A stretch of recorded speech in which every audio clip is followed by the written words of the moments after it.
I think that what's happening, David, is that even though we don't see anything good in our stock market, globally, we are attracting money. It's just not going into stocks. Where's it going? It's going into bonds. That's what, look, I think that, take a look at what the 10-year, remember the 10-year was, I mean, all we did was fret the 10-year. I mean, I went home one night and I said, my wife says, well, you look so unhappy. I said, the 10-year? Just the 10-year, like someone didn't get tenure? I said, no, 10-year, like the bond.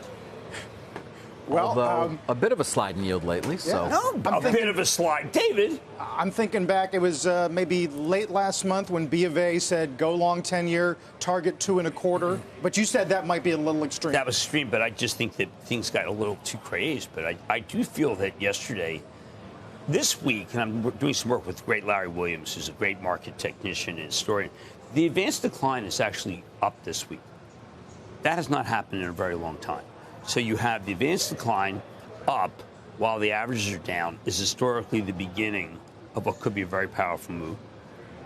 And I think that that's not talked about enough on air, that the market underneath, the underpinnings of the market was actually positive this week. So you're talking about a powerful bear market rally or something different? Yes, a powerful bear market rally.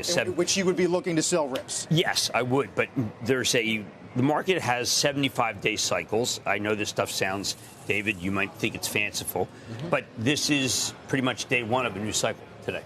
Today is day one of a new cycle. Yes.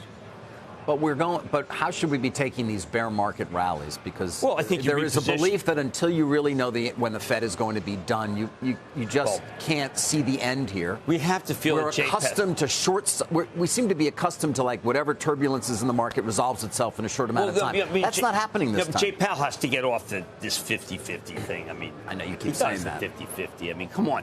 The 50-50 happens to be a fantastic Tuscan wine, and that's about it. You have Agnese? Have you had it? I have not. I'll get you a bottle. I appreciate that. But I think that you have to do is reposition. You have to go to Lockheed Martin. I mean, one of the things, like, leader, I don't know if you've been following what's going on in the House. The House of Representatives. Yeah. But the amount of money they want to give Ukraine, Leader McCarthy, I mean, I'll tell you, it didn't stop at $40 billion. But the thing that's really important is that we have to rebuild everything that we gave them. We have to arm Finland. Oh, now you're talking about what we teased. The defense sector is being a play. Yeah. I mean, now. Germany has to insert. What's the matter? Nothing's It's going to happen. No, I'm not saying it's not going to happen. So these are Lockheed Martin and Raytheon are the two, AeroVironment. But our arsenal, which is of democracy, is vastly depleted. And Leader McCarthy is going to push for a lot more money. Yeah. Well, the G7 Finmins have a communique out today. Almost $20 billion of budget approval, budget support for Ukraine. Yeah. So I just think that that's just going to be you reposition into something like those stocks right there. Right. They're all good, but they're all going to get great. It's because we have no choice. We have to replenish what we sent over. AeroVironment, by the way, has only sent 700 Switchblades. There's 1,500 tanks. All right, so that's your recommendation is to sort of rotate into defense because also healthcare.